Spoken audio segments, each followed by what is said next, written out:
Good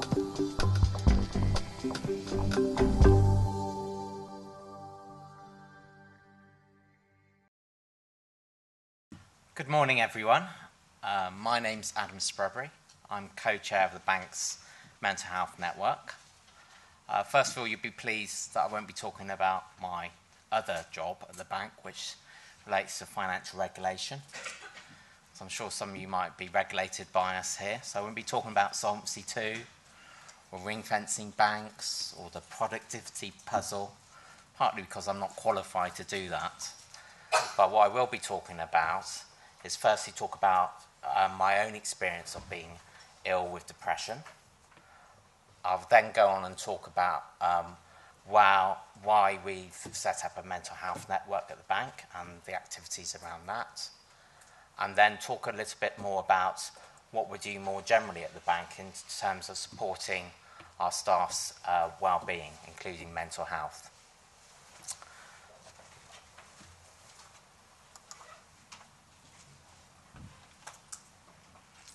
So if you can't read that, it says, life sucks when you can't find a reason to get out of bed.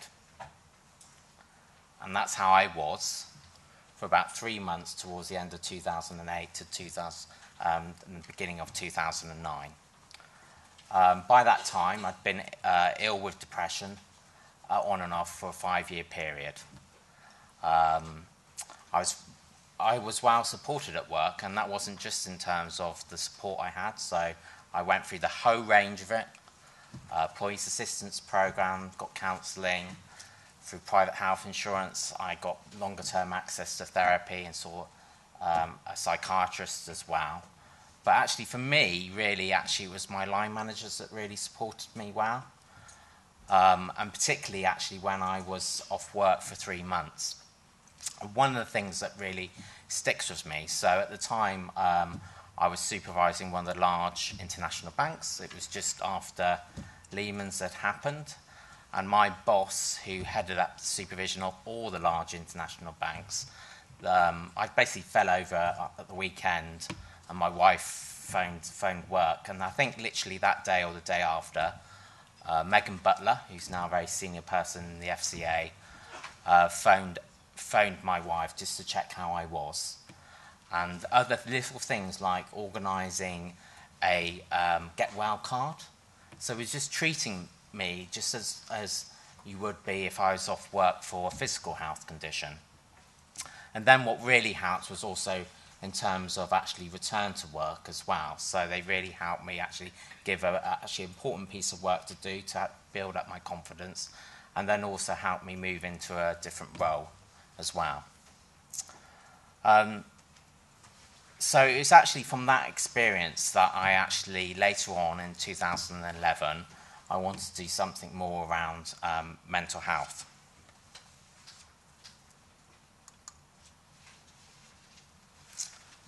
So this slide really gives you a flavour of some of the things that we've actually done as a network and more broadly with our colleagues in the bank.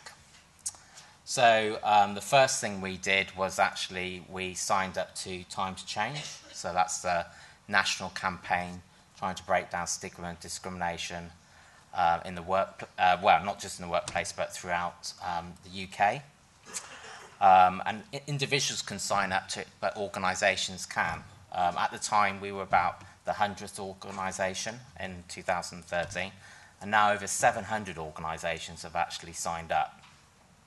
And I must admit, when I first kind of set up the network and thought about getting the bank to sign up to Time to Change, I didn't realise that it would actually feature on page 2 of the Times the next day in 2013. Other things we've done, we're an active member of City Mental Health Alliance. We had Mind as one of our charities of the year. And as Xenia has already said, we're an active member of this new campaign in the city called This Is Me, which I'll kind of talk about a bit more later on. And then most recently, we took part in the Green Ribbon campaign that was during Mental Health Awareness Week. So we lit up the Bank of England green. You'll see myself and some of our colleagues wearing green ribbons. In fact, I actually interviewed Mark Carney that week, the Governor of the Bank of England, about why he was wearing a ribbon and why mental health was so important. And it was really important that we actually demonstrate that support and trying to, as a national organisation, institution, trying to take a leadership role in this.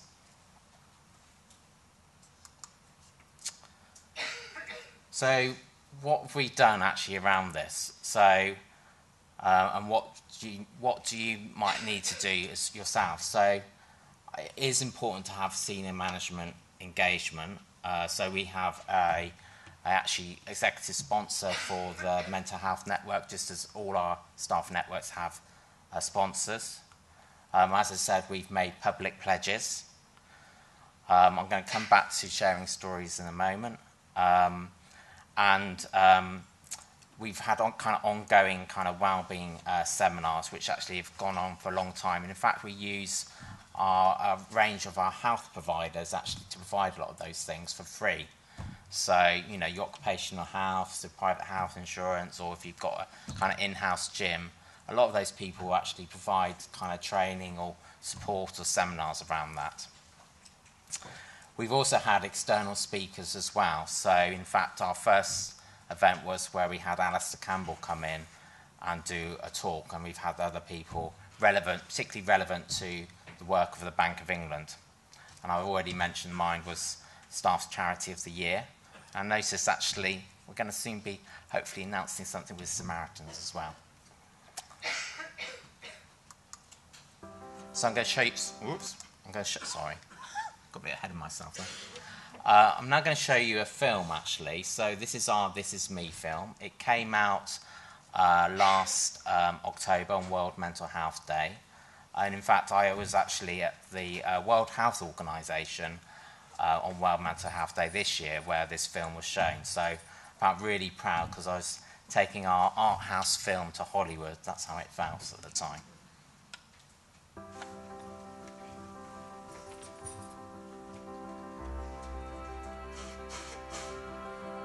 I'm a research assistant in the Statistics and Regulatory Data Division. I work at the Prudential Regulation Authority on the Banking Structural Reform team. I'm a developer in a team called Integration Services in Technology. I'm manager in the Prudential Regulation Authority. I'm a secretary in the Monetary Policy Coup Division. I'm a recovering alcoholic. I last had a drink on the 14th of December 2004. I was ill with depression over a 4 to 5 year period, but I've been well since 2009. I suffer from anxiety, and part of this is caused by catastrophic thinking. In 2013, I was diagnosed with bipolar affective disorder, type 2. I've got panic disorder, which is characterised by recurrent severe anxiety attacks, and in the past I've also had some depression. I'm a husband, I have 2 children, I love cricket, and I've started to learn to play tennis over the last few years. I enjoy doing archery. I also do Krav Maga, and I've just passed my first exam, my P1 grading, and I also make films. I like going to music festivals, music gigs, and going out and doing gardening. However, I've got a 4-year-old daughter now, so that's kind of limits the opportunities for me able to do that. I enjoy playing the keyboard, listening to music, and spending time with family and friends. I like to brew my own beer. I'm a real beer geek. I love to go to new pubs, try new things. My name's Rob, this is my story. I am Adam, and this is my story. I'm Ifra, and this is my story. I'm TJ, and this is my story. I'm Rebecca, and this is my story.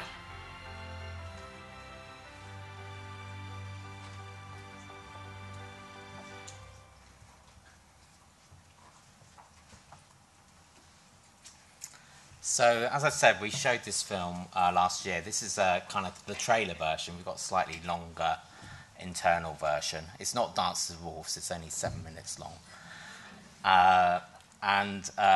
What you'll see there actually is a range of different ways mental health impacts people. And actually, we've just done a second film, so all successful films need a sequel. So I very much thought it was the Empire Strikes Back level sequel.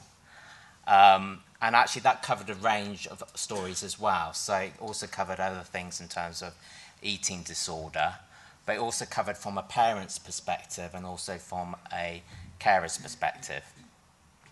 A lot of people actually always say actually it's important you get senior people to tell their stories. And actually on the internal version we've got someone who's senior, a lady called Lee Patterson, so she's a director level at the Bank of England, and she talks about actually a bereavement. Her sister died suddenly a few years ago. And when someone actually first approached her to tell her story, she said, "Oh no, I don't think my story is relevant because I haven't suffered from a mental health problem." And that was because she actually seek counselling. In fact, we've got in-house staff counsellors. And so she saw that person quite intensely for the first 6 months or so, and then still sees that person now from time to time. And actually, that was the sort of story we want to tell, because we're all on a spectrum in terms of mental health, just as well as physical health. Actually, I was at a conference the other week, and someone said, put your hands up if you've been to a GP with a physical health problem.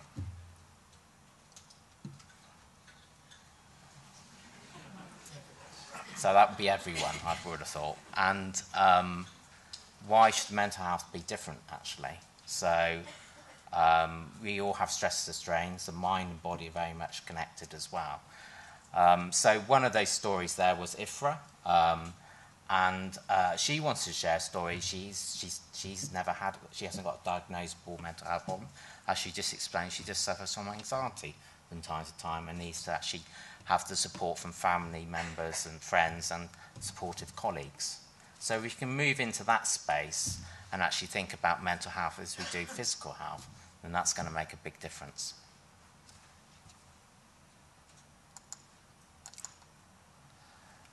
So just going to kind of touch on our mental health well-being support. So a lot of those things are actually you would find particularly in terms of large organisations. So the bank's about 4,000 staff, mostly in 2 buildings in the city, but also obviously we've got our printing works where we print these, our notes, and then we've also got a few people scattered around the country as well. And what you actually see there is a range of different support, because people want to be supported in different ways. But what actually really stands out is we have an in-house staff counsellors. And actually we've had that role for over 40 years. So in an organisation, a bank, 300 years, 40 years isn't that long. But actually this demonstrates how long we've had a commitment to staff well-being. So we have 1 person full-time, and then we have 2 other people that come in 1 day a week, and they're all trained psychotherapists. And you can see them as much as you like in office hours, between 9 to 5%. And in fact, 8% of our staff see a staff counsellor in any 1 year. I can just think of a fairly recent example of a member of staff in my team. I think she had a few things on at home. She'd just done a piece of work which hadn't gone that well. And another one of her colleagues came to me and said, "Oh, Adam, I'm a bit worried about this person." So I kind of had a talk with her, and she'd already been seeing the staff counsellor and talked through it, and actually was realising helping to get over it. And it's those sort of little things can make a big difference. So having someone to talk to, particularly from a work context, is really helpful. In terms of the mental health network, so our overall aims are actually in terms of actually really improving people's awareness, and the main way we have been doing that is through storytelling, but we do other activities. We're not a support group as such, but we do support colleagues with, particularly myself and my co-chair, when people come to me, and often it's in terms of listening and signposting the support that's available. But we've got a similar network called the Wellbeing Champions, which was set up a couple of years ago. These are all volunteers. We have over 40 of those across the organisation. And again, it's very much as a kind of someone in your local area that's, let's say, outside your management team that you can actually go and speak to.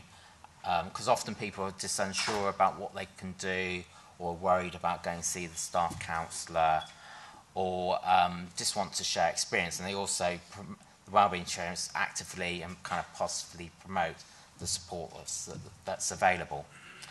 And we've done that through, actually, we rebranded our kind of wellbeing a few years ago, including bringing together everything onto one page on the intranet. And those little things like that can make a big difference. And we've branded it in terms of this tree, so in terms of think well, so your psychological health, live well, your physical health, and be well, your social health. So all our wellbeing activities are actually linked to that. And also, again, it actually shows how those things are interlinked as well. And I'm pleased to say we were also shortlisted for a national award back in 2016.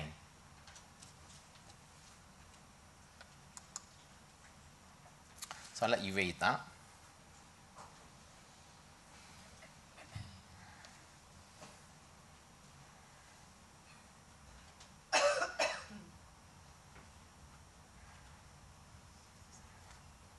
So this is a remark featured in a recent mental health report, National Mental Health Report. There's a few other points that Governor Mark Carney made. And this actually really kind of summarises what we're trying to now do in terms of the bank, and that's in terms of like embedding staff wellbeing, because there's massive business benefits to doing that, but it's also the right thing to do for our staff. And we do want people to bring their whole selves to work. And actually, if they're able to do that, then they're going to be engaged and productive. But obviously, from time to time, people's mental health will suffer. And so we do need to provide that support that's available. The one thing that we've really probably, and particularly our network, the one thing that was really missing when we set up the network, and was something that we were looking to change, was the introduction of line management training. I'm pleased to say over the last couple of years that's been rolled out. So we've had over 200 of our line managers now trained. In fact, we're just actually changing provider. And we're actually using our AXA PPP, who provide our private health insurance. So again, it's actually thinking about your providers and how they can engage and support you. And that's really important. And the other thing we've done is for our new line management training, there's a session actually about creating an inclusive work environment. And it covers it's based around a few case studies. So it covers mental health condition, it covers flexible working, and it also covers unconscious bias in terms of, giving that piece of work to the same person all the time. And actually it gets people to think that these sort of things are often interconnected, and it's just trying to get managers to be aware, both in terms of how to support colleagues, but also the impact that you have as a line manager on other people. Measurement is an area. There's no silver bullet in this area. You need to use a range of things. So I know that my HR colleagues meet with all our health providers on a quarterly basis and look at trends and compare those against the industry as well. We've just completed our third round of our staff survey that was launched a few years ago. Our wellbeing scores are the highest of any of the 13 sets, and the significant changes of improvement. In fact, what really stood out this year was actually our work-life balance scores improved by 4 percentage points, which was one of the highest kind of changes. So overall, our wellbeing scores are in the 80% mark now. And then finally, I think it's really important that no one's actually found a way to kind of deal with this, and we need to learn, and that's why these opportunities, meeting and sharing good practices, is why also we're really pleased to be able to do this as well, and share what thing works, talk about things that are difficult as well. So often these things are really difficult to manage. So sometimes in terms of mental health, member of staff might be struggling in terms of their work, or their behaviour is difficult as well. And you sometimes have to really think about from both a performance management, but also from a wellbeing perspective too. So you must admit, I've only mentioned 1 or 2 stats so far, which is pretty good from a person from the Bank of England. And I don't think we usually show these things either, which is a piece of pottery. And that's actually, so it's kintsugi. So you see, it was a broken pot, and this is in terms of a Japanese art, and they glue it back together with either silver or gold lacquer. And the idea is it's more beautiful than it was before. And this really kind of rang true for me because actually when I've been doing these talks in the past, people have said to me, oh, so what have you learned from being depressed? And mainly it was, let's not be depressed again. And I'm glad to say since 2009 I have been well. But it also I think this really kind of highlights that actually in the end I probably have learned quite a lot about myself in terms of my values, what I want to do in my life. And I really like this thing that actually you know you can be cracked, you can be broken, but you can be glued back together, and those cracks are kind of important to kind of highlight because it's part of you.